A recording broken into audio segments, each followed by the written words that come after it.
Louvar para engrandecer o nosso Deus. Gostaria de convidá-los a abrirem a Bíblia no livro do profeta Isaías, Isaías 40, verso de número 12. A majestade do Senhor, a majestade de Deus, a majestade do nosso Criador. Eu peço aos irmãos que tomem os seus assentos, que não fique ninguém nos fundos de pé, não fique ninguém encaminhando enquanto nós ministramos a palavra do Senhor. Livro do profeta Isaías, capítulo de número 40, verso de número 12 em diante. Aqueles que acharam, dizem um sonoro amém. Lemos o texto que diz: quem na concha de sua mão mediu as águas e tomou a medida dos céus a palmos? Quem recolheu na terça parte de uma efa o pó da terra e pesou os montes em romana e os outeiros em balança de precisão? Quem guiou o Espírito do Senhor? Ou como seu conselheiro o ensinou? Com quem tomou ele conselho para que lhe desse compreensão? Quem o instruiu na vereda do juízo e lhe ensinou a sabedoria, lhe mostrou o caminho do entendimento? Eis que as nações são consideradas por ele como um pingo que cai de um balde e um grão de pó na balança. As ilhas são como um pó fino que se levanta. Nem todo o Líbano basta para queimar, nem os seus animais para um holocausto. Todas as nações são perante ele como coisa que não é nada. Ele as considera menos do que nada, como um vácuo. Com quem comparareis a Deus? Ou que coisa semelhante confrontareis com ele? O artífice funde a imagem, e o ourives a cobre de ouro, e cadeias de prata forja para ela. O sacerdote idólatra escolhe madeira que não se corrompe, e busca um artífice perito para assentar uma imagem esculpida que não oscile. Acaso não sabeis? Porventura não ouvis? Não vos tem sido anunciado desde o princípio? Ou não atentastes para os fundamentos da terra? Ele é o que está sentado sobre a redondeza da terra, cujos moradores são como gafanhotos. É ele quem estende os céus como cortina e os desenrola como uma tenda para neles habitar. É ele quem reduz a nada os príncipes e torna em nulidade os juízes da terra. Mal foram plantados e semeados, mal se arraigou na terra o seu tronco, já se secam, quando um sopro passa por eles, e uma tempestade os leva como palha. Verso 25. A quem, pois, me comparareis para que eu seja igual? Diz o Santo. Levantai ao alto os olhos e vede. Quem criou estas coisas? Aquele que faz sair o seu exército de estrelas, todas bem contadas, os quais ele chama pelo nome, por ser ele grande em força e forte em poder.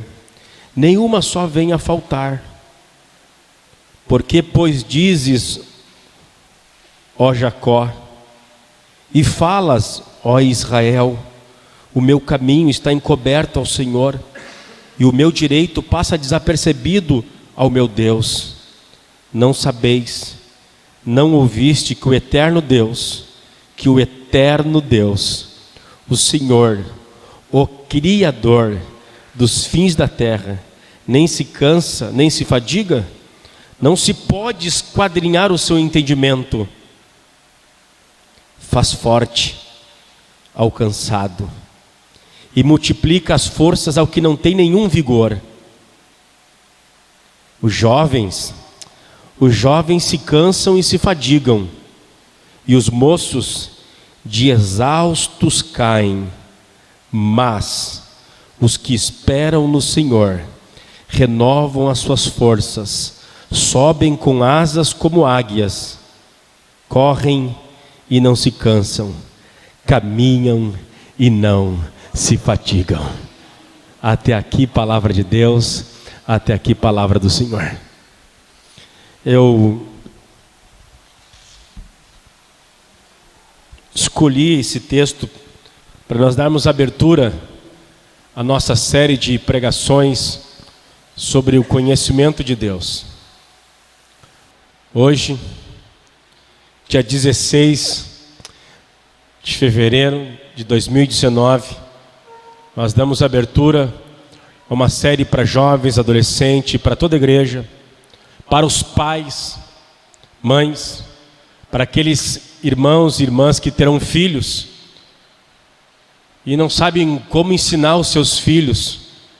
Tenho certeza que tudo que será transmitido aqui, você pode chegar em casa, chamar seus filhos de 2, 3, 4 anos de idade e explicar a eles quem é o nosso Deus.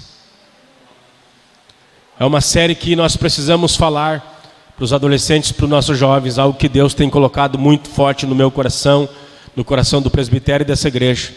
Nossos adolescentes, eles vão para o ensino médio e devido às filosofias e às ideologias relativistas, eles sucumbem, eles não têm estrutura, eles não têm entendimento, eles não sabem expressar a sua fé e muitos cedem no processo. Os jovens vão para a faculdade e são expostos às filosofias de Nietzsche, Immanuel Kant, Feuerbach, tantos filósofos modernos, e eles sucumbem porque não conhecem, porque não discernem, porque não entendem quem é esse que o profeta diz que é incomparável.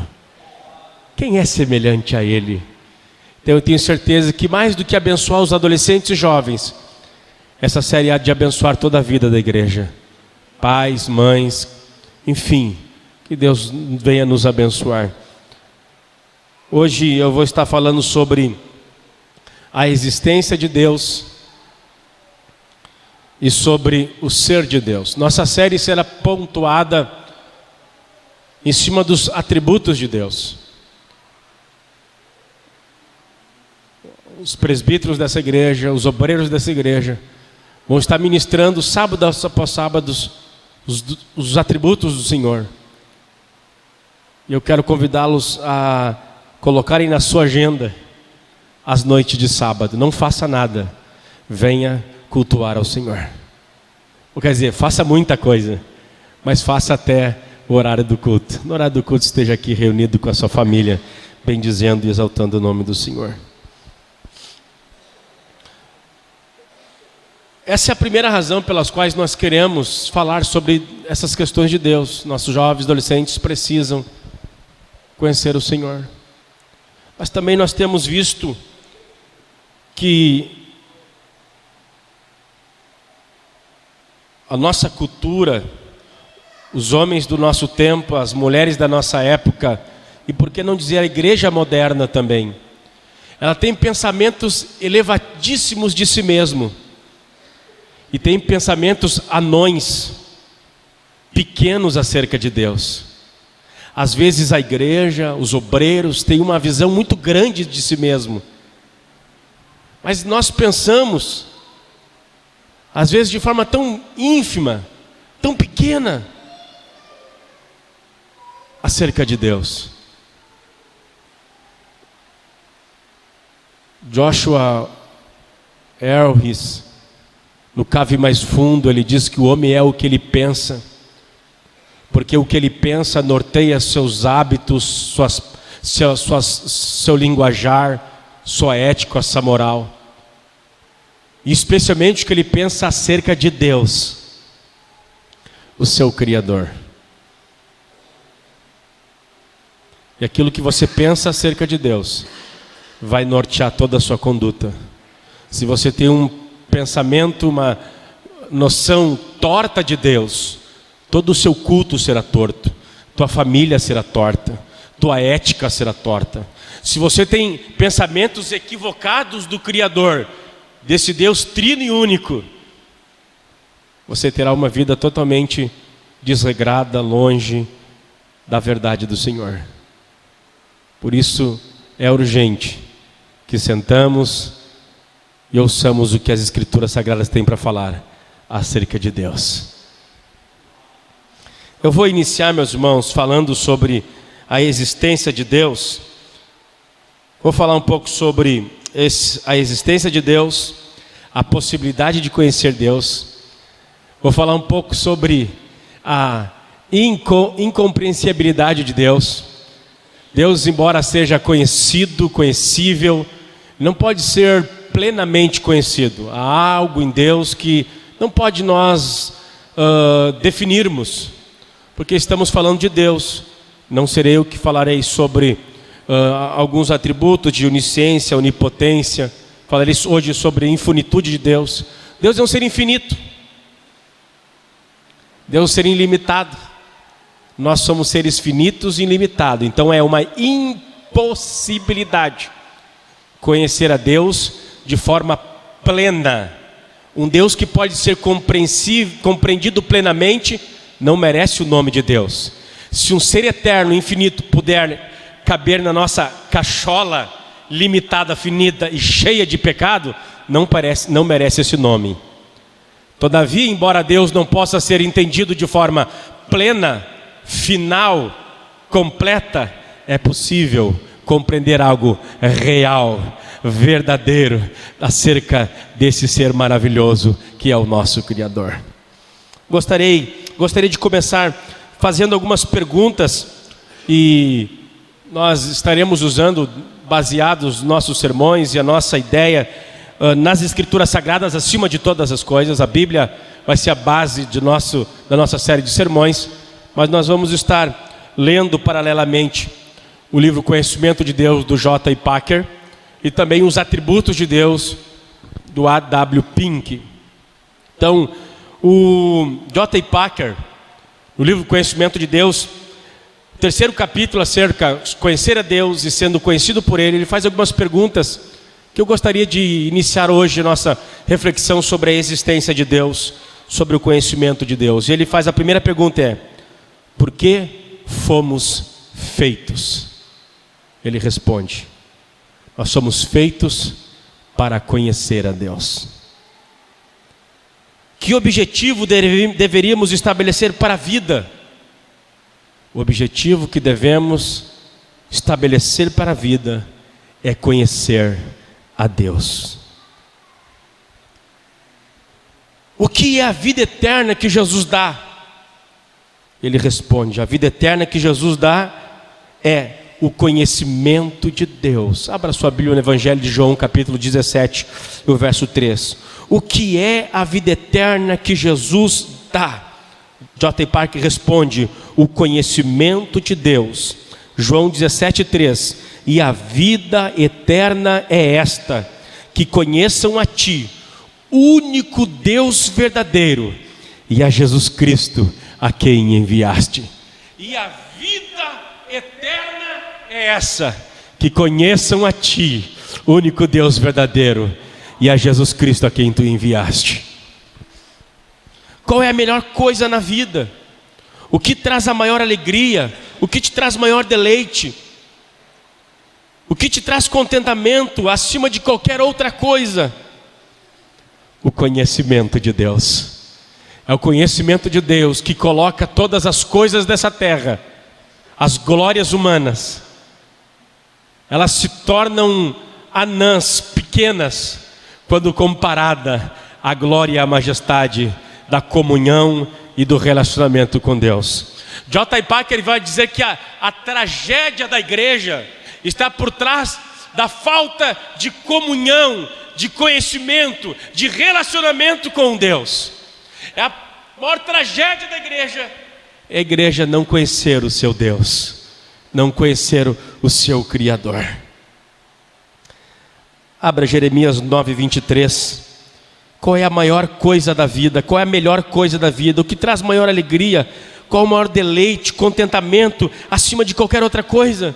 é o conhecer a Deus, é o ter conhecimento, ter intimidade, comunhão, vida com Deus, relacionamento com Deus. Jeremias 9:23 nos diz o seguinte: assim diz o Senhor, não se glorie o sábio na sua sabedoria, nem o forte na sua força, nem o rico na sua riqueza, mas o que gloria-se nisso, em me conhecer, diz o Senhor dos Exércitos. Não se glorie, não se alegre o forte na sua força.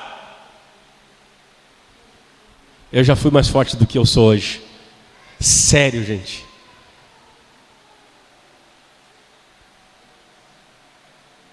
Tem gente que está no ápice da sua beleza juvenil.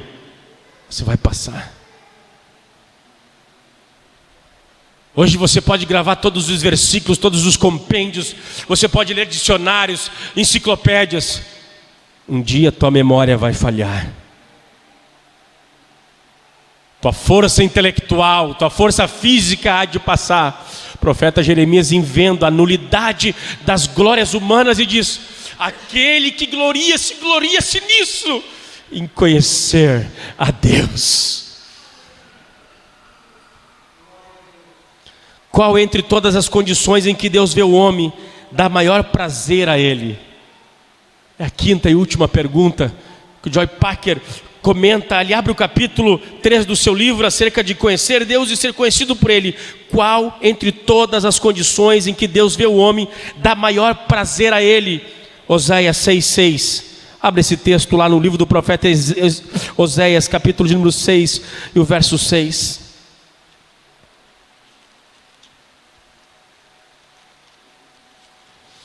Oséias, para quem tem dificuldade com o Antigo Testamento, é depois de Daniel.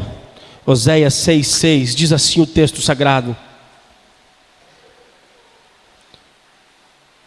pois misericórdia quero e não sacrifício, e o conhecimento de Deus mais do que holocausto. Qual entre todas as condições em que Deus vê o homem dá mais prazer a ele? O conhecimento de si mesmo. Ele diz ao profeta Oséias: eu quero o conhecimento de Deus mais do que holocausto, mais do que ritual cultico, mais do que ritual litúrgico, mais do que sacrifícios de louvores, mais do que ofertas de manjares. Eu quero que vocês conheçam a mim, que vocês conheçam a mim. Não tem coisa pior para a vida de um cristão: falar do amor de Deus, cantar o amor de Deus, pregar o perdão de Deus, cantar o perdão de Deus, sem se sentir perdoado, sem sentir amado. A pior coisa da igreja é cantar o que nós cantamos aqui, Isaías 53, falarmos do seu perdão, falarmos da vida eterna e não possuímos Deus, que é mais do que ritualismo. Deus que é um povo que lhe conheça, que entenda os seus desígnios, que se sujeite à sua vontade, que tenha relacionamento com Ele. Israel adorava ao Senhor. Ele diz: o meu povo me louva de lábios, mas o seu coração está distante de mim. O meu povo me louva com os lábios, mas o seu coração está distante, eles não me conhecem. O profeta Isaías levanta-se no capítulo 1 dizendo: o boi conhece o seu dono, a jumenta conhece o seu possuidor, mas o meu povo não conhece a mim, manancial de águas vivas. Você pode conhecer a história da igreja, você pode conhecer a história do Nilson Taranja, você pode conhecer a história desse prédio que um dia foi gráfica, que abençoou muitos jovens que eram órfãos. Você pode conhecer a fé de Paulo, a fé do apóstolo Pedro, a fé do apóstolo João. Nós temos uma geração que conhece a fé e o testemunho de homens que andaram com Deus, mas são uma geração que não anda, que não vive, que não conhece, que não discerne o seu Criador. Que tragédia nós vivemos, em que nós testemunhamos da experiência que Deus teve com os heróis do passado. Deixa eu dizer uma coisa, nós expomos já Hebreus lá na igreja Cristo Rei, onde era a sede. Hebreus diz assim: eu, o Senhor, Jesus diz assim, o mesmo ontem, hoje e eternamente. Bendito seja o nome do Senhor. Nós precisamos conhecer a Deus, nós precisamos buscar a Deus, entender ao Senhor, nós precisamos. Isso é o que mais alegra o coração de Deus, conhecê-lo, conhecimento de si mesmo. Conhecimento de si mesmo. E Deus se revelou na história, Deus se revelou na natureza, Deus se revelou nas Escrituras, e Deus se revelou na pessoa bendita do seu Filho amado. Isso eu nem vou entrar nesse assunto, é um ter gosto aí, nós temos algumas semanas para falar sobre isso. Mas eu gostaria então de ter uma palavra sobre a existência de Deus, antes de falar sobre o ser de Deus. A existência de Deus. É interessante que sobre a existência de Deus, a Bíblia não argumenta sobre a existência dele, ela apenas declara. A Bíblia não nos apresenta quaisquer provas da existência de Deus, a Bíblia pressupõe a existência de Deus. Gênesis não começa dizendo: ora, mediante as seguintes provas, estabelecemos a existência de Deus, e visto que Ele era existente, estabelecemos que no princípio Ele criou. Não, não, não e absolutamente não. Não é assim que a Bíblia diz. A Bíblia não prova a existência de Deus. A Bíblia não está preocupada, apesar dos ateus, apesar dos agnósticos, apesar dos deístas, a Bíblia está se lixando para os argumentos dos deístas, dos ateus. Ela não prova a existência. Você não vai achar um texto na Bíblia que prova a existência de Deus. Para a Bíblia, a palavra de Deus, a existência dele é um fato pré-estabelecido. Tanto é que a Bíblia começa, primeira letra da Bíblia é Deus. Nós lemos em português: no princípio Deus criou, mas no hebraico é Deus no princípio criou os céus e a terra. Do começo, Deus já é um pressuposto, é um fato concreto e real. A Bíblia não dá provas da existência de Deus, ela declara a existência de Deus. Bendito seja o seu nome. É um pressuposto já verídico, certo. É um fato real. No princípio criou Deus, no princípio Deus. A Bíblia apenas afirma a sua existência. A Bíblia apenas afirma o seu ser. A gente pode ver isso lá em Atos capítulo 14, quando Paulo está pregando, ele dizendo aos gentios que ele deu a todos respiração, vida, alegria, as estações. No capítulo 17 em Atenas ele fala a mesma coisa: nele nós existimos, nele nós nos movemos. Romanos capítulo 1 diz que os atributos de Deus e a sua glória, os seus atributos são visíveis pela criação. Os montes, o mar, os rochedos, as árvores, os animais, o homem, tudo testifica do seu Criador. Bendito seja o nome do Senhor. A criação é o argumento do relógio, né? Se você acha um relógio, o relógio exige um relojoeiro. A criação exige um Criador. E algumas coisas do Criador é visto na natureza, a sua sabedoria, as coisas da forma que foram feitas, a diversidade que há na Santíssima Trindade, a diversidade de animais, diversidade de cores, a diversidade de plantas, a diversidade que há em Deus. Há uma diversidade na fauna, na flora. João Calvino vai dizer que o mundo é o palco da glória de Deus, é o teatro da glória de Deus. Deus colocou as suas digitais na criação. Bendito seja o nome do Senhor. Portanto, o homem é indesculpável, porque a criação falam acerca de Deus. Existem alguns argumentos, e eu nem vou entrar nisso, apenas para constatar. Existe um argumento ontológico acerca do ser de Deus. Existe um ser que não foi criado. É os argumentos dos filósofos do primeiro e segundo século: o motor imóvel, a causa não causada. O argumento ontológico, o argumento cosmológico, este que eu falei do mundo, o cosmo, revelam, aponta para o Criador. Há o argumento teleológico de propósito, de meta. Tudo tem um propósito na vida, tudo tem propósito na criação. Nada existe por acaso. Este é o argumento humano acerca da existência de Deus. Outro argumento da existência de Deus que a teologia e que a filosofia às vezes usa é o argumento moral. Todo mundo tem noção de certo, de errado. Todo mundo sabe quando um homem estupra uma menina de 2, 3 anos, ou um menino de 2, 3 anos, vai todo mundo para frente da delegacia e nós queremos lixar o meliante. Nós temos um senso de justiça, de que alguém errou, tem que pagar. Da onde vem esse senso de moral? Da onde vem esse senso de certo e de errado? Esse senso vem de um Deus que é justo, reto e fiel. Seja ateu ou não ateu, da onde vem esse senso de certo e errado? Esses são argumentos históricos da existência de Deus. Mas deixa eu dizer uma coisa para vocês.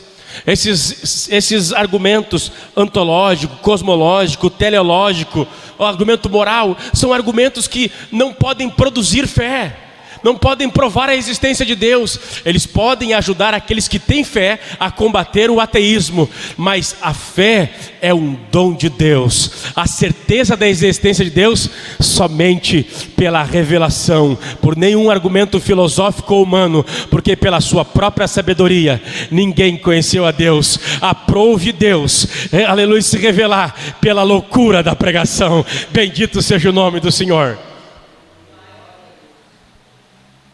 E é interessante que todo mundo usa aquilo que não subiu ao coração humano, o que os olhos não viram, o que os ouvidos não ouviram, o que jamais penetrou no coração do humano, foi o que Deus preparou para aqueles que tenham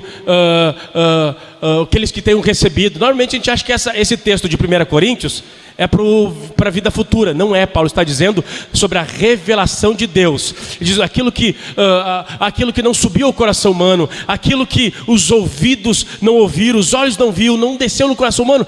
Essas coisas Deus tem nolo revelado pelo Espírito.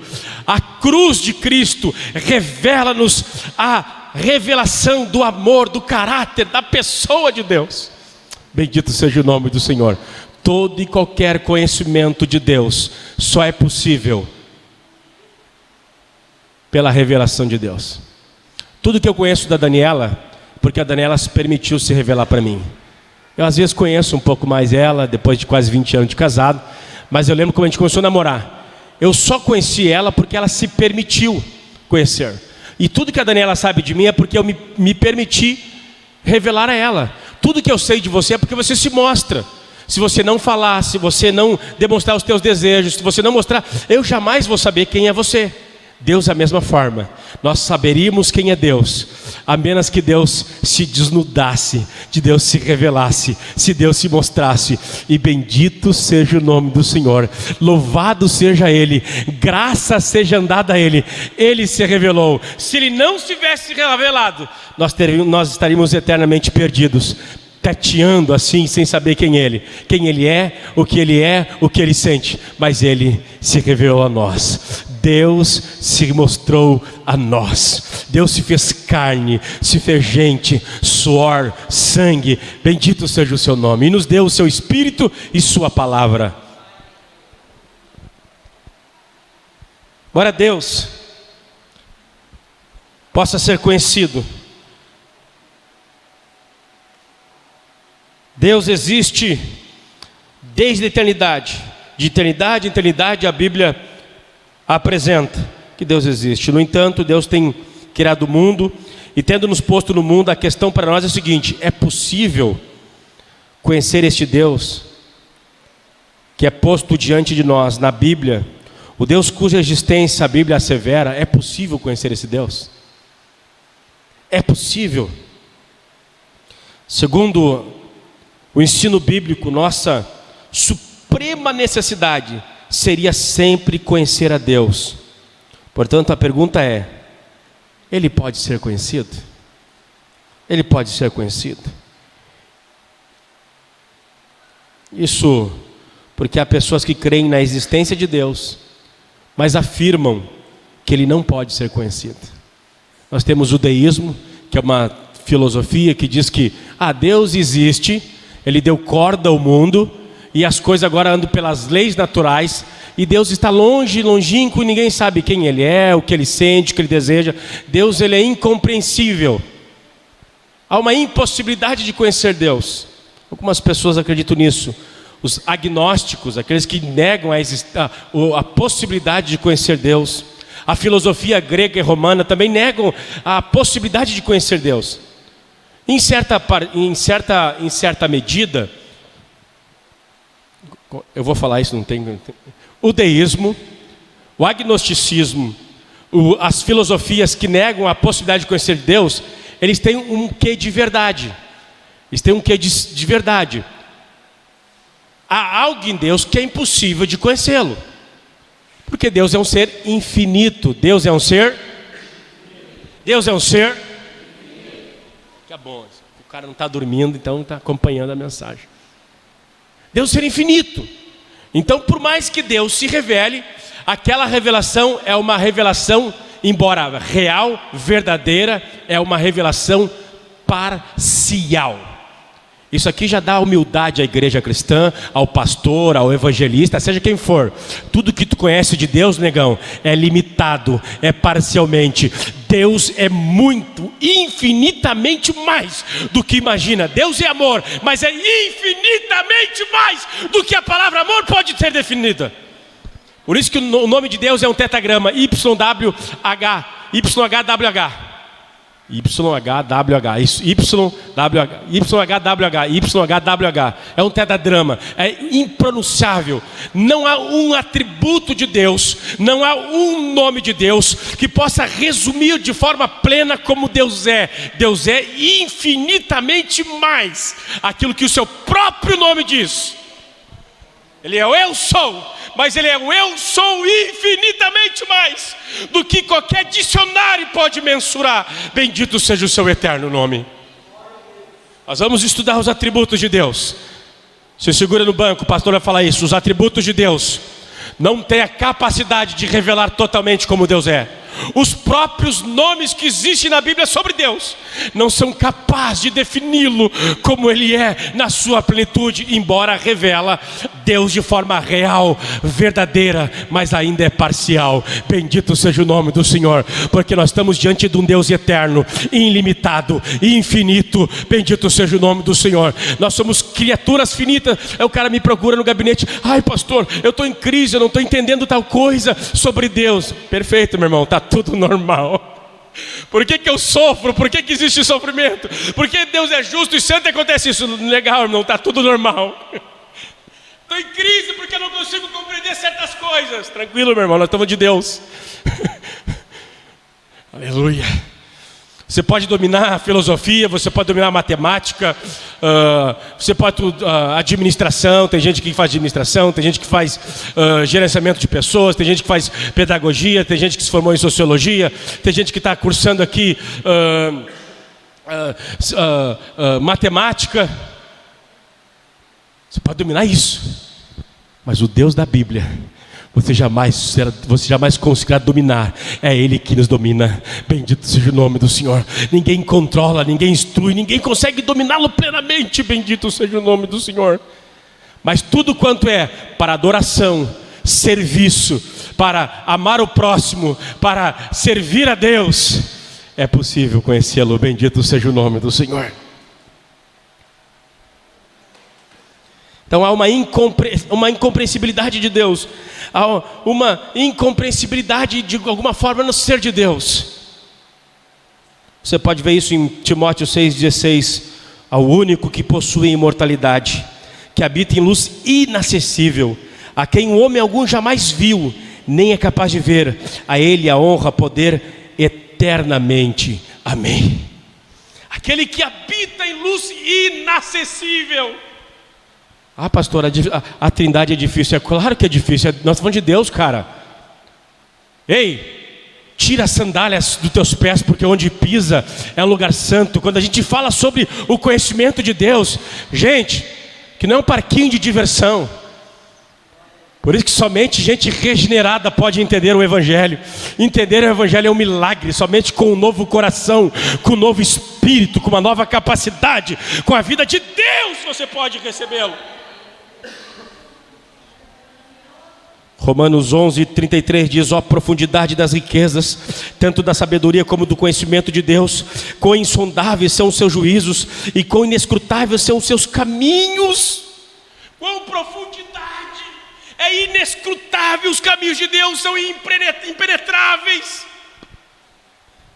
A igreja precisa voltar a olhar a Deus, porque quando nós contemplamos a Deus, nós enxergamos sua santidade, seu poder, sua majestade, mas também nós reconhecemos nossa finitude, nossa limitação, nós colocamos no nosso lugar. Você lembra de Isaías? Isaías saiu profetizando: ai de ti, Babilônia, ai de ti, Assíria, ai de ti, Nínive. Mas quando ele vê o Senhor, ele diz: ai de mim que vou perecendo, porque eu vi o Senhor assentado no alto e sobre o trono. A visão de Deus nos faz notar quem está no trono e quem está fora. A visão de Deus faz nos enxergar como nós mesmos, como nós verdadeiramente somos. Somos gente pecaminosas, que habitamos no mundo pecaminoso, e devemos nos humilhar diante do Senhor. Oh, qual profundidade das riquezas! Isaías 55, verso 8 e o verso 9 diz: porque os meus pensamentos não são os vossos pensamentos, nem os vossos caminhos os meus caminhos, diz o Senhor. Porque assim como os céus são mais altos do que a terra, assim os meus caminhos são mais altos que os vossos caminhos, e os meus pensamentos mais altos do que os vossos pensamentos. Deus, Ele é infinitamente mais do que o teu coraçãozinho pode pensar e imaginar. Muito embora Deus seja finalmente incompreensível, Ele é conhecível. Eu vou repetir isso. Embora Deus seja finalmente incompreensível, Ele é conhecível. Ele não pode ser compreendido de forma plena por nossas mentes finitas, mas graças a Deus, Ele pode ser conhecido de forma verdadeira. Aleluia. O conhecimento de Deus jamais ultrapassará um conhecimento parcial. Contudo, embora seja parcial, ele não obstante é real.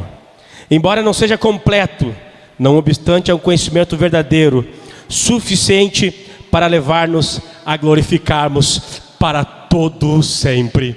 Enquanto vivemos, enquanto existimos, em todas as áreas da nossa vida, esse conhecimento é conhecimento suficiente para nos colocarmos de pé.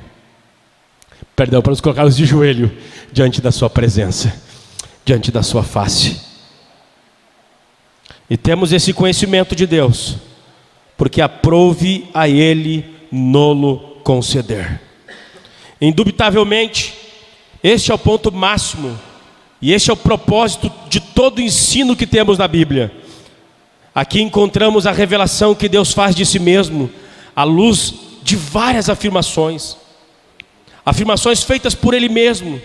Seguramente elas tentam ensinar-nos sobre o ser de Deus, tanto como as suas comunicações com a humanidade. A Bíblia revela-nos as ações, as atitudes, afirmações acerca de Deus, a fim de que nós possamos ter um deslumbre real de quem é esse Deus. Na Bíblia há linguagens antropomórficas, Deus tendo forma humana, Deus dizendo que tem braço, que tem ouvidos, que Deus, suas mãos não estão encolhidas. Deus fala de uma forma, uma maneira que nós possamos entender. Não é que Deus tenha mão, não é que Deus tenha braço, não é que Deus tenha olhos. Nós vamos falar sobre a espiritualidade de Deus daqui a pouquinho. Jesus disse, e eu já vou adiantando, Deus é Espírito. Deus é Espírito. Mas Deus falou de formas humanas para que a gente entenda, a gente compreenda algo da sua revelação. Deus se revelou no Antigo Testamento através de visões, sonhos, profecias, das quais nos mostram e nos revelam um conhecimento da sua glória, do seu ser e da sua pessoa. Então eu gostaria de ter essa palavra sobre a existência de Deus. Deus existe. Esse é o pressuposto da Bíblia. No princípio Deus criou os céus e a terra. E a Bíblia diz que nós devemos conhecê-lo. Esse é o bem último e final da humanidade.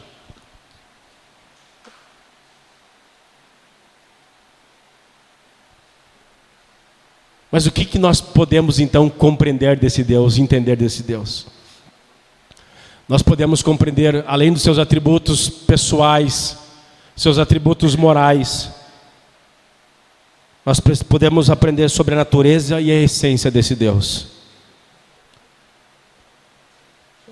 E a Bíblia nos apresenta sobre o ser de Deus, a essência do ser de Deus. 3 coisas: infinitude, espiritualidade e pessoalidade. E unidade. 4 coisas: infinitude, espiritualidade, pessoalidade e unidade. Eu vou repetir: infinitude, espiritualidade, pessoalidade e unidade. Sobre o ser, a essência de Deus, quem Deus é, qual é a sua natureza, qual é a sua essência. Em primeiro lugar, Deus, Ele é infinito. A natureza de Deus é infinita. O que é ser infinito? Aquilo que não é finito, aquilo que não é limitado. Ele é absoluto, ele não é derivado de coisa alguma. Deus não é condicionado a coisa alguma. Ele diz em Êxodo 3,14: eu sou o que sou. Deus não está condicionado a nada. Ele é um ser infinito, ilimitado. Não há nenhuma limitação onde Deus é concernido. Ele está em tudo, em toda parte, Ele é ilimitado. Talvez a melhor maneira de raciocinar isso seja Apocalipse capítulo 4, verso 8. A exaltação de Deus, a sublimidade de Deus, a majestade infalível de Deus, a transcendência de Deus acima de tudo. Eu sou o que sou. Como diz Apocalipse 4, 8. Santo, santo, santo é o Senhor Deus Todo-Poderoso, que era, o que é e o que há de vir. Ele é infinito. Deus é ontem, hoje e será eternamente. Ontem Ele é, hoje Ele é, amanhã Ele é. Eu não tenho medo do futuro, porque Jesus está no futuro. Eu não tenho medo do dia de amanhã, porque Jesus está no dia de amanhã. Ele é infinito, Ele está em todo lugar, em todo tempo. Ninguém pode medir, ninguém pode limitar o nosso Deus. Primeira coisa que nós devemos entender de Deus: Deus, Ele é infinito, absoluto, ilimitado. Bendito seja o nome do Senhor. Os oceanos do mundo têm limite. As montanhas do universo têm limite. Os céus têm limite. As estrelas têm limite.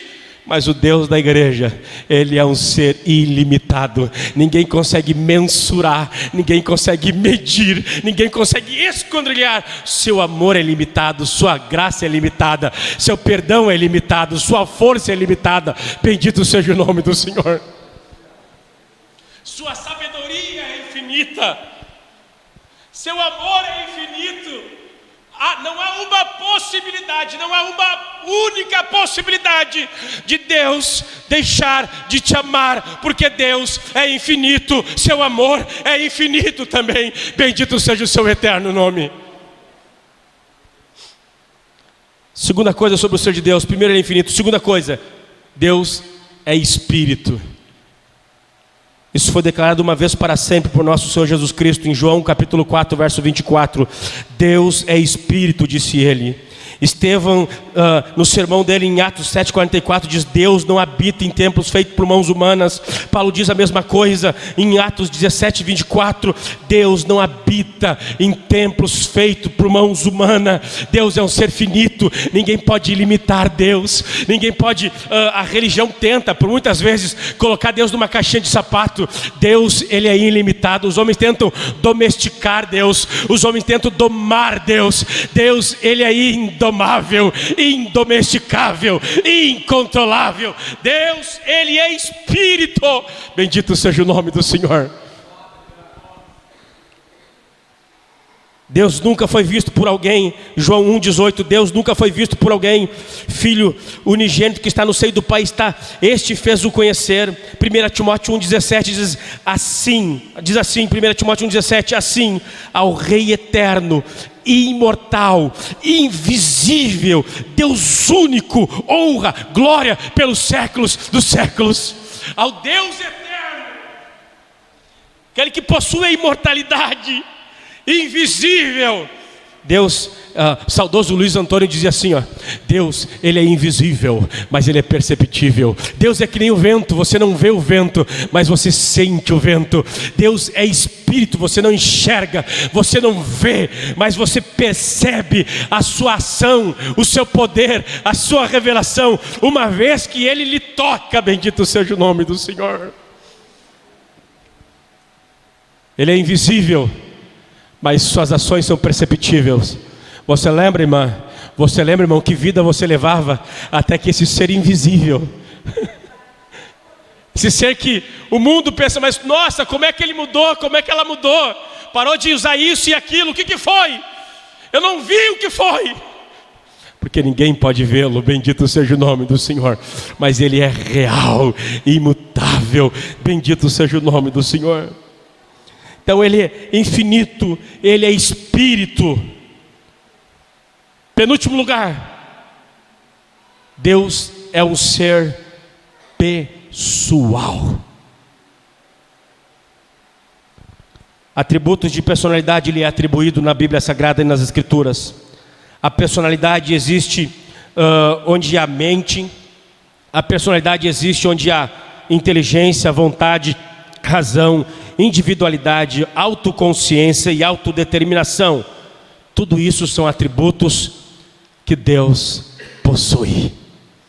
Deus é um ser pessoal, Deus é uma pessoa, Deus não é uma força, Deus não é uma energia, Deus não é a força positiva do universo, o yin e o yang, tem o preto e tem o branco. Deus não é uma poeira cósmica, Deus é uma pessoa, e uma pessoa que existe para termos relacionamento pessoal, individual com Ele. De tal maneira que a única pergunta que nos cabe aqui essa noite é se você conhece esse Deus de forma individual, de forma singular, de forma pessoal. Se Ele é o teu amigo, se Ele é o teu Senhor, se Ele é o teu conselheiro, se Ele é o teu Salvador, se Ele é o teu Goel, se Ele é o teu regenerador. A questão não é se você conhece a história de Deus, a questão é se você conhece Deus de forma pessoal, de forma individual, que você tem um relacionamento íntimo, pessoal, exclusivo com Ele. Você pode ter pai crente, mãe crente, você pode ter vó crente, vô crente, filho de crente não é neto de Deus. Todos devem se relacionar com Deus de forma individual e pessoal, porque Deus é infinito, espírito e pessoal. Deus é uma pessoa, Deus não é uma poeira cósmica. Você não pode magoar o vento, você não pode mentir ao vento, você não pode desobedecer a uma força enérgica. Você pode desobedecer a Deus, você pode entristecer a Deus, você pode se rebelar contra Deus, porque Deus é uma pessoa. A Bíblia jamais apresenta Deus como uma energia ou como uma força cósmica. Ele é um ser pessoal.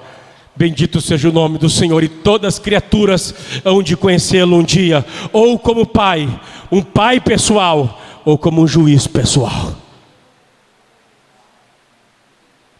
Deus é uma pessoa. Tanta gente tem ideias equivocadas de Deus, como se Deus fosse uma influência, como se Deus fosse um encosto, como se Deus fosse uma energia. Não, meus irmãos, Deus é um ser santo, não é eu que vou falar sobre isso. Santo, justo, amoroso, perfeito, fiel, verdadeiro, honroso, majestoso, glorioso. Deus é pessoal. E por último, Deus é único. Deuteronômio 6:4 diz: ouve, ó Israel, o Senhor nosso Deus é o único Senhor. Não existe dois deuses, não existe três deuses, não existe outra divindade. Mas a Bíblia fala dos falsos deuses. Falsos deuses não estão dando valor existencial para eles. Estão dizendo que os falsos deuses, que a humanidade, que as nações criaram. Só isso. Existe um único Deus verdadeiro. Deus é uma unidade, não existe dois deuses. Com isso não significa que não há pessoalidades na pessoa de Cristo, na pessoa de Deus. Existem três pessoas não é ter três divindades. Mas isso mais adiante que nós vamos falar sobre a Trindade. Eu acho que será o último sermão da série. Deus é uma unidade. A grande tragédia é que nossos adolescentes, os nossos jovens, quando saem da igreja, vão para o ensino médio, vão para a faculdade, eles não sabem nada disso. E o pouquinho dele que está no coraçãozinho deles, eles perdem. Que Deus nos dê graça, que Deus nos ajude, que Deus nos inspire, e que Deus sensibilize a vida da igreja da Mário Quintana, para que nós voltemos a nossa atenção para buscarmos ao Senhor, para conhecê-lo ao Senhor. E a vida eterna é esta, que conheçam a Ti, o único Deus, o único Deus verdadeiro, e a Jesus Cristo, a quem enviaste. Antes de convidá-los a estarem em pé para orar, Deus é um ser infinito. Por que às vezes nós sofremos tanta solidão? Por que a cristandade vive deprimida em solidão, falta amigo, falta relacionamento? Tendo a igreja e, acima de tudo, tendo Deus.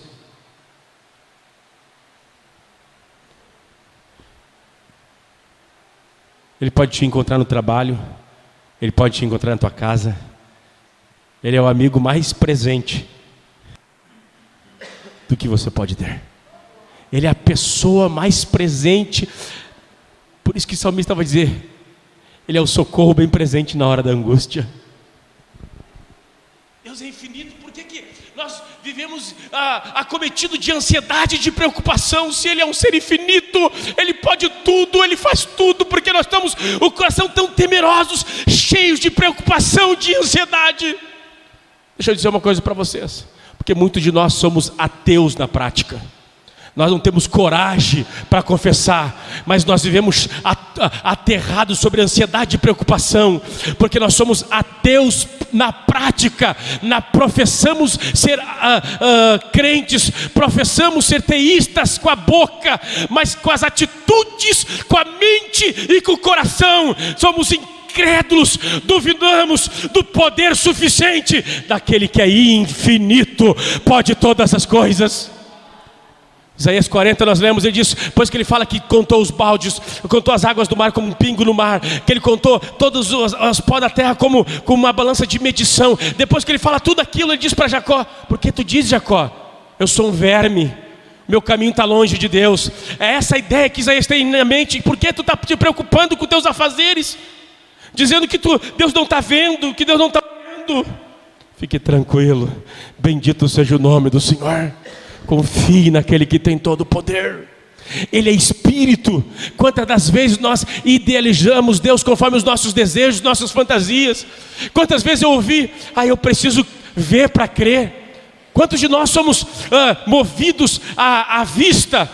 Paulo diz que aqueles que esperam Cristo nesta vida apenas naquilo que vem são os piores, são os mais infelizes de todos os homens. Jesus diz para Tomé, Tomé, bem-aventurado aquele que não viu e crê. Porque, meus irmãos, crer não significa ter fé. Todo mundo, se eu visse eu cria. Se eu pudesse olhar e enxergar, eu ia crer no milagre. Se eu pudesse tocar, eu ia entender em Deus. Deixa eu dizer uma coisa para ti, há 2000 anos atrás Deus encarnou. Ele andou entre nós como homem, curando os enfermos, libertando os cativos. E muita gente que viu, matou e crucificou o nosso Salvador. As pessoas acham que, se eu crer, se eu ver, eu creio. Nem sempre ver gera fé. E não é o ver que gera fé. A fé é uma obra do Espírito, na graça de Deus, fazendo o coração se abrir para Deus. Não seja alguém que fique apenas voltados para a vista, dependendo de ver, de circunstâncias. Confie no Senhor. Deus, Ele é Espírito. Deus, Ele é o único, não há outro Deus. Deus onde nós temos a vida, sentido, razão, propósito, Ele é o único. O problema é que os evangélicos não têm imagem de escultura, mas nós colocamos outras coisas no lugar de Deus, onde nós buscamos sentido, propósito, razão de vida. Se eu perder o meu marido, acabou a vida. Se tu perder o marido, vai ser uma coisa muito triste, é lastimável, mas você não vai perder a vida, porque a vida é Deus. E essa é a vida eterna, que conheço a ti e a Jesus Cristo a quem tu enviaste. Se você faz do teu casamento um fim em si mesmo, se tornou um ídolo. E a Bíblia diz que Deus, Ele é único, Ele não divide a sua glória com ninguém. Se Deus me der saúde, eu o servirei. tem uma enfermidade, não vem mais na igreja. Por que tu não vem mais na igreja, meu irmão? Eu estou enfermo, pastor. Algumas enfermidades que possibilitam as pessoas de estar junto em comunidade, entendo isso. Tem gente que perde a fé porque está enfermo. Estou fazendo uma luta, Deus não me curou e abandonei. Então tu não queria Deus, tu queria uma cura. Tu idolatrava a tua saúde.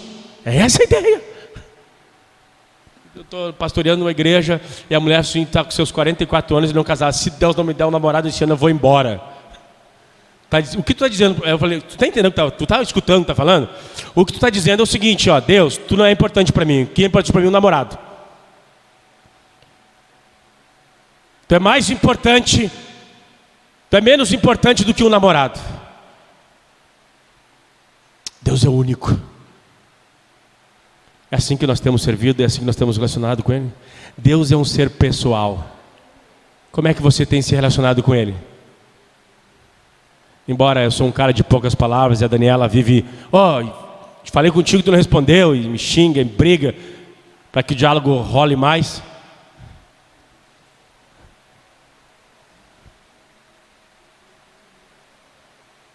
É só pessoa, a gente dialoga, a gente conversa, a gente vai para o trabalho conversando, a gente volta conversando, a gente dialoga, seres pessoais conversam.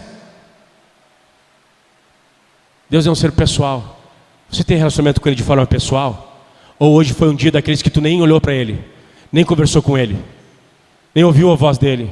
Deus tem vontade, sua vontade é uma vontade pessoal. Deus tem vontade para a tua família, para a tua casa, para o teu casamento, para tudo em ti. Vem me dizer que conhece a Deus, que ama a Deus e faz tudo conforme os teus desígnios, tuas vontades, teus caprichos, e não procura saber a vontade desse Deus pessoal.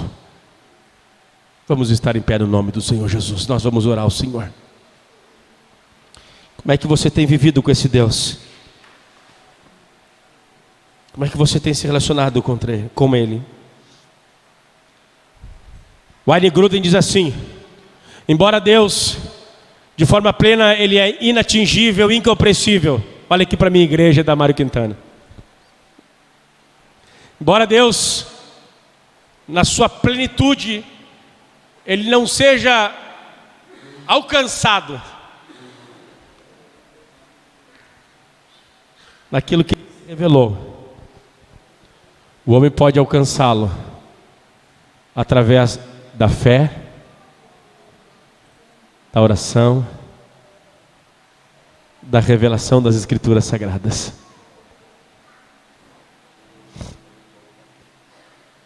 Nós precisamos conhecer ao Senhor. Tem miséria maior. Tem miséria maior.